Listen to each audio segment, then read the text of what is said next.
নারীদেরকে আপনি সহজে খুশি করতে পারবেন, খুব সহজে। বিশ্বনবী তাদেরকে বলেছেন রিফকাম বিল কাওয়ারিদ, নারীদের সাথে কোমল আচরণ করো।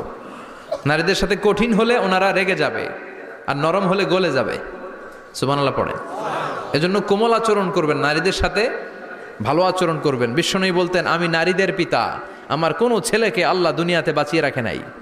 এজন্য খবরদার নারীদের সাথে খারাপ আচরণ করো না। ওই ব্যক্তি আল্লাহর কাছে সেরা যে তার বউয়ের কাছে সেরা, ঠিক কিনা?